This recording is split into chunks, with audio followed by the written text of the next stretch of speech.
This program is rated PG. It contains themes and scenes which may not be suitable for very young audiences. Parental guidance is advised. Be advised that the views and opinions of the hosts and guests do not reflect those of the station.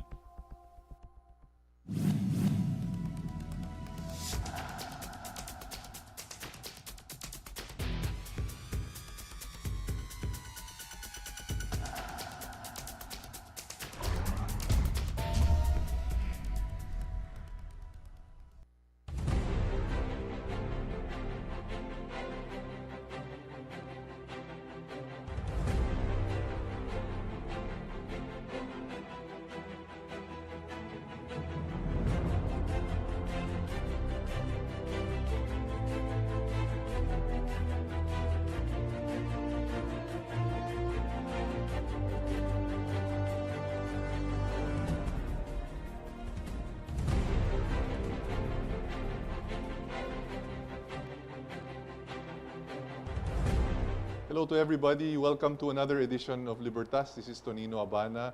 Congresswoman Mitos Magsaysay and Commissioner Pompi Lavinia is not available tonight, so I'm substituting for them again for the second straight week.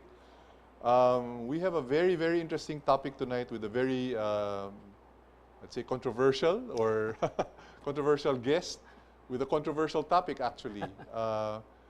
With me tonight is an Assistant Secretary of the Department of Interior and Local Government. Please welcome Mr. Epi Densing. Yeah, good evening, Tonino, and good evening to all your watchers and listeners of the program Libertas. Good evening. Yeah. Good evening to everyone also.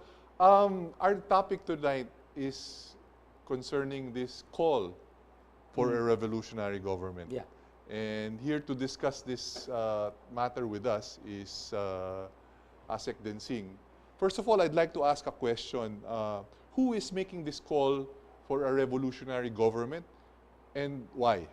Well, first, we have to go to the background first. No? The call has been there. In fact, if you remember, President Duterte, even during the time he decided to run for the presidency, has already mentioned, if I become president, I'm going to close down Congress and declare a revolutionary government just to effect the changes and reforms. That's something that has been mentioning.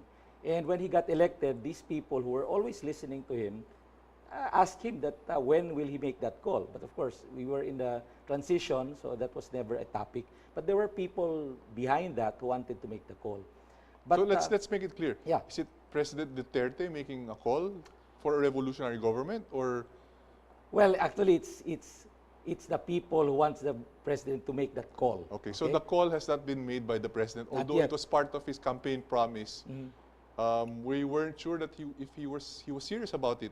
Yeah. But yeah, of course. But again, I was really involved. There were people behind it. I've been talking to them. If I make mention, Joe Alejandrino was one of those I've talked to. Vivian Velez, Abe Puruganan, Aimee Calyao from Davao.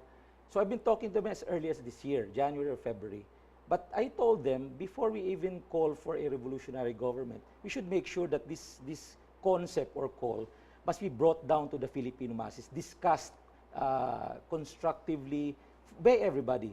Because this is the same revolutionary government which was called by or proclaimed by Cory Aquino more than 30 years ago. Exactly the same.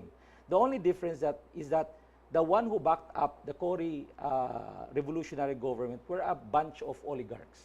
So I remember telling Joe Alejandrino at the time, if we do this right now, where only a few people will be involved, then this will also become a same revolutionary government backed up by a different set of oligarchs. yeah, but the circumstances of Cory Aquino at that time was quite different because she came into power because of people power, which was actually peaceful revolution.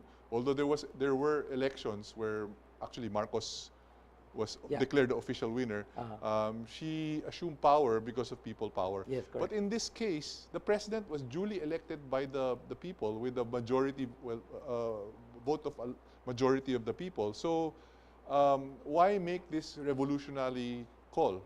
Well, this call for a revolutionary government? That's why government? the background really is, the president has said he wanted to make a shift of our present form of government from a unitary presidential into a federal parliamentary government. So for the past 1 year, and I took over the federalism campaign under the DILG as directed by the President, we've been moving around and we've been telling the people of the importance of, or the benefits, or the economic benefits of the people about if we shift to a federal form of government. In fact, when I took over the campaign last April, the awareness campaign of federalism is only around 3%. I think in the latest survey of Publicos Asia just a month ago, it has already reached a high of 33%. And today, I feel it's already more than 50.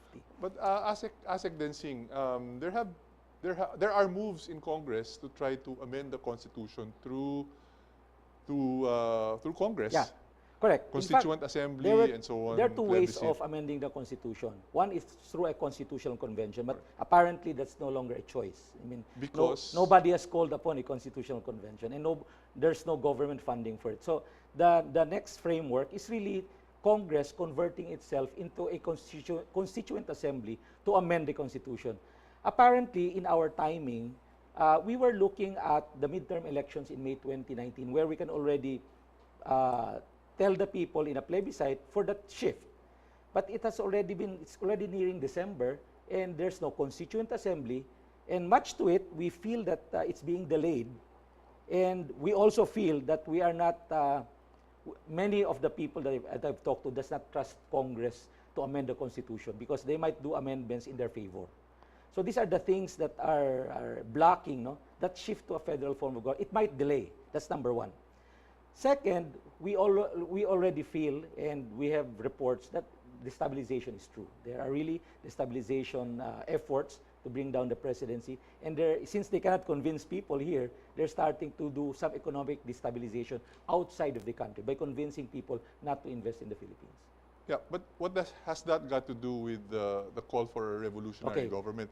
So you basically said, and by the way, yung mga gustong magtanong, you can just banggitin nyo lang kung saan kayo galing so we know which region you're from. This is such an interesting topic.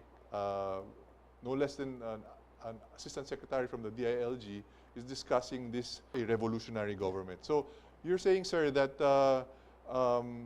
the people are feeling that there's not enough time to do the charter change through Congress. Correct. And the call is being made by the people for the president to declare a revolutionary government. Because we need to make a connection. There's a need for us to make that shift so that the people can start to feel the benefits of a federal form of government. Apparently, it's not happening, and I don't see it happening soon. In fact, with this kind of a timing, I think it wouldn't.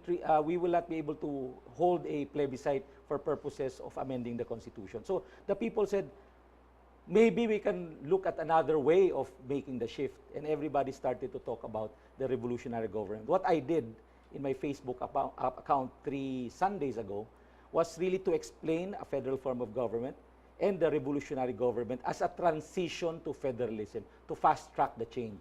Sir, when you talk about the revolutionary government, we have to also discuss what the legal framework is for a functioning government to declare itself a revolutionary government. Is there a legal framework? One, if you look at our Constitution in the Declaration of Principles and State Policies, it was very clear.